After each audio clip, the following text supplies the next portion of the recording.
Hello everyone. तो मैंने आपको बताया था जैसे ही आपका ये चैप्टर कंप्लीट हो जाएगा तो मैं 2 वीडियोस में आपका छोटे छोटे टर्म्स में कैसे इसको आप रिवाइज कर सकते हो इस चैप्टर को, क्योंकि मैंने ऑलरेडी आपको ये चैप्टर बहुत अच्छे से एक्सप्लेन कर दिया है। लेकिन एक समराइज़ और एक रिवीजन कराने के लिए मैंने एक छोटे से नोट्स बनाए हैं जिसके थ्रू आप पढ़ सकते हो। और चाहो तो आप इसको लिख लेना, नहीं तो आप समझ ही लोगे, उतना ही आपके लिए सफिशेंट है। तो आपका पहला चैप्टर है 12th क्लास का, जीवों में जनन। जिन बच्चों ने स्टार्टिंग की क्लासेस नहीं की होगी वो इतना समझ लें कि आपकी ये 2 वीडियो जो आज और कल आपको भेजी जाएगी उसमें ही आपका पूरा रिवीजन हो जाएगा। तो आप परेशान मत होइएगा, चैप्टर आपका पूरा कोर्स मैं इसी 2 वीडियो में समराइज़ कर दूंगी। और चैप्टर को मैंने पहले मतलब पूरा लाइव क्लासेस में एक्सप्लेन कर दिया है। तो इसको हम समझते हैं, जीवों में जनन क्या होता है, क्या डेफिनेशन है, इसको हम ये देखेंगे। Life term definition and life term range, जीवन अवधि परिभाषा तथा जीवन काल श्रेणी। जीवों में जनन का मतलब क्या होता है, कैसे हमारे जो जीव हैं वो एक संतति से दूसरी संतति का निर्माण करते हैं, कैसे जीवन पर्यंत जो है वो क्रिया चलती रहती है, हम ये जानेंगे। कितने प्रकार का जनन होता है ये जानेंगे। और कैसे एक मनुष्य की जीवन अवधि और कैसे एक चूहा बिल्ली कुत्ता हर एक उसकी अवधि अलग कैसे होती है ये हम जानेंगे। तो सबसे पहला हमारा जो टॉपिक है वो है जीवन अवधि। उसको हम समझते हैं, किसी जीव के जन्म को लेकर प्राकृतिक मृत्यु तक किसी जीव की जीवन अवधि का उसके आकार से कोई संबंध नहीं होता है। मतलब कि जैसे किसी जीव के जन्म से लेकर जब तक वो जन्म लिया और उसकी जब तक प्राकृतिक मृत्यु नहीं हो जाती, उस टाइम पीरियड को हम क्या कहते हैं, उसका जीवन अवधि कहते हैं। जैसे कि हमारी जो क्रॉप है, ये जो फसल है, उनकी जीवन अवधि क्या होती है, मतलब जब हमने उनको बोया और उसके बाद जब उन्होंने हमको मतलब हमने उनको काट दिया तो वो उनकी क्या है, एक जीवन अवधि है। तो 4 से 6 माह हम कह सकते हैं, या किसी की जीवन अवधि और ज़्यादा होती है, लेकिन ज़्यादा जीवन अवधि तो होती नहीं है फसलों की। ऐसे ही हमारी जो गुलाब के पेड़ है, मतलब जो रोज़ हमारा देखते होंगे, वो 10 वर्ष तक रहता है। ऐसे ही केला है 25 वर्ष तक। ऐसे मैंने कुछ एग्जाम्पल्स दिए हुए हैं, आप इसको समझते चलोगे। केचुआ जो है 150 साल तक जी।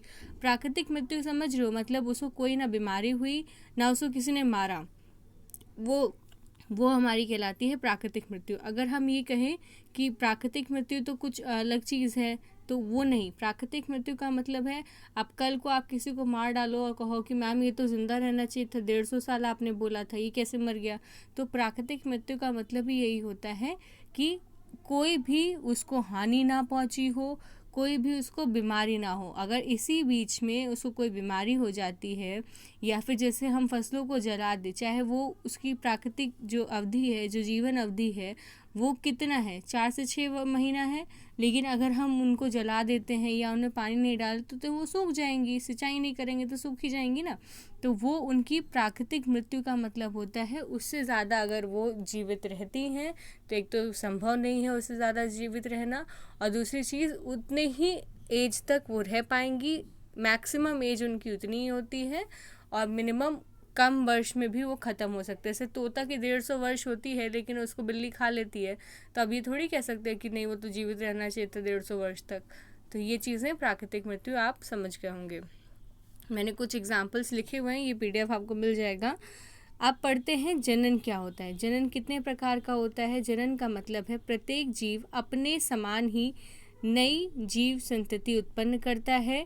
इस जनन द्वारा पीढ़ियों में निरंतरता बनी रहती है तथा किसी भी जीव का अंत नहीं होता है। यहाँ पे नहीं दिख रहा होगा लेकिन यहाँ लिखा हुआ किसी भी जीव का अंत नहीं होता है। मतलब कि अगर कोई एक जीव है, जैसे हम मनुष्य है, तो अगर हम में जनन ना हो रहा होता तो क्या होता, हमारी जो संतति है वो ख़त्म हो जाती, मतलब हमारे जैसे और संतानें उत्पन्न ही नहीं हो पाती। तो ये जीवन पर्यंत चलने वाली एक निरंतरता बनी हुई है। आप ये कह सकते हो एक पीढ़ी से दूसरी पीढ़ी में ये चलता जाता है। अब जनन कितने प्रकार का होता है। जनन 2 प्रकार का होता है, अलैंगिक जनन और लैंगिक जनन। अलैंगिक जनन को हम कहते हैं असेक्सुअल रिप्रोडक्शन, और लैंगिक जनन को हम कहते हैं सेक्सुअल रिप्रोडक्शन। तो अलैंगिक का मतलब होता है जिसमें सिर्फ एक जनक हो, मतलब सिर्फ एक पेरेंट हो, उसमें दूसरे जनक की ज़रूरत नहीं होती है। तो अलैंगिक में क्या है, वह जनन जिसमें दो जीवधारियों की भागीदारी नहीं होती है, इसमें एक जीव द्वारा ही संतान उत्पत्ति संभव है। अलैंगिक जनन कई प्रकार की विधियों द्वारा होता है। इसमें उत्पन्न संतति पेरेंट के समान होगी, अर्थात आनुवंशिक रूप से समान होगी। मैंने आपको बताया था कि इसमें जो अलैंगिक जनन है उसमें जो हमारा संतान है वो एकदम क्लोन का मतलब होता है डिट्टो कॉपी, जैसा हमारे पेरेंट है वैसे ही वो दिखाई देगा। तो अलैंगिक जनन में जो संतति हैं वो एकदम क्लोन होती हैं, मतलब बहरूपिया होती हैं। बहरूपिया समझते हो ना, नकल करना किसी चीज़ का, तो वैसे ही वो अपने पेरेंट की या जनक की नकल कर लेती हैं और इनकी जो कार्य है वो भी समान होते हैं और जो इनका आकार है, आकृति है, वो भी समान होती हैं। तो अलैंगिक जनन, यहाँ जलल लिख दिया है, टाइप गलत हो गया मेरे से। अलैंगिक जनन के प्रकार, अलैंगिक जनन निम्न प्रकार से होता है। सामान्य कोशिका विभाजन द्वारा, मैंने आपको बताया था कोशिका विभाजन क्या होता है, विखंडन द्वारा, मुकुलन द्वारा, अलैंगिक बीजाणु द्वारा, सूक्ष्मदर्शीय जूरोस्पोर जैसे कवक में भी होता है, केनेडियो द्वारा और जेम्यूल जो स्पंज में होता है।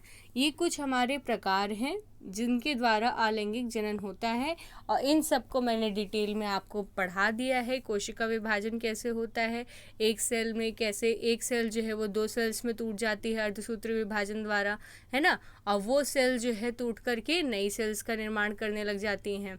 ऐसे ही हमारा ये होता है विखंडन, भी आप जानते हो विखंडन मतलब ही टूटना होता है।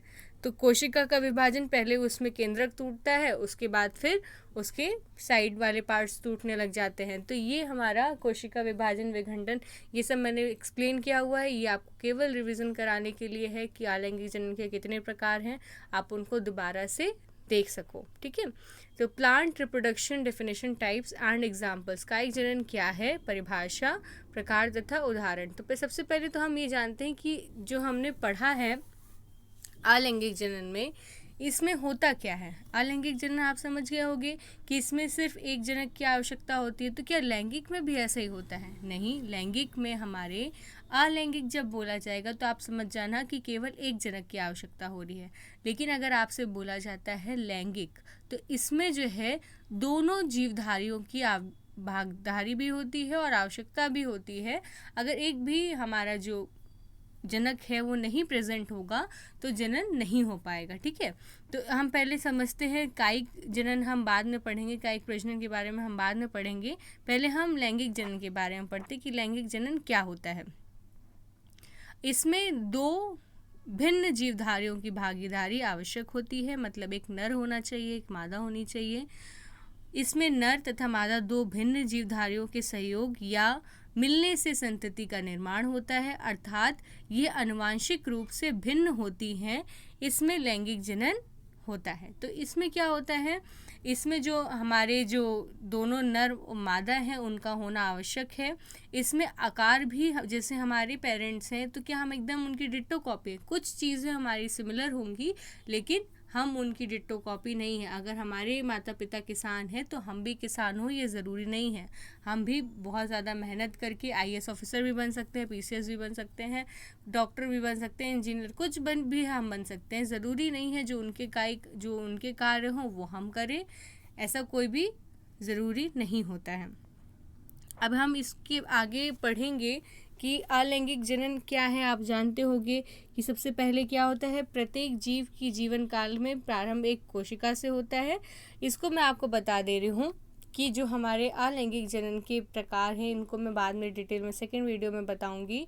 अभी आपको मैंने जैसे बताया कि आपने जीवन अवधि पढ़ा कि जीवन अवधि क्या होती है, ठीक है। किसी भी जीव से के जन्म से लेकर के उसकी प्राकृतिक मृत्यु तक की अवधि को हम जीवन अवधि कहते हैं, ठीक। हर एक हमारे जो प्लांट हैं, चाहे मनुष्य है चाहे जीव है, कि सबकी जीवन अवधि अलग होती है। उसकी प्राकृतिक मृत्यु तक के ही समय काल को हम उसका जीवन अवधि कहते हैं।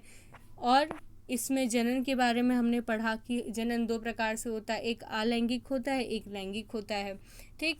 अब इसके आगे हम पढ़ेंगे, जैसे अभी हमने केवल एक ऊपर से हमने पढ़ा कि लैंगिक क्या है, अलैंगिक क्या है। अब हम इसके अंदर, जैसे मैंने आपको बताया था इसके प्रकार के बारे में, तो नेक्स्ट वीडियो में हम अलैंगिक जनन के कुछ कार्य भी बताएंगे। सबसे पहले एक कोशिका में ही ये शुरू होता है, जिससे पहले केंद्र का विभाजन होता है, फिर उसकी बाह्य संरचना का विभाजन होता है, मैंने आपको ये बताया भी था।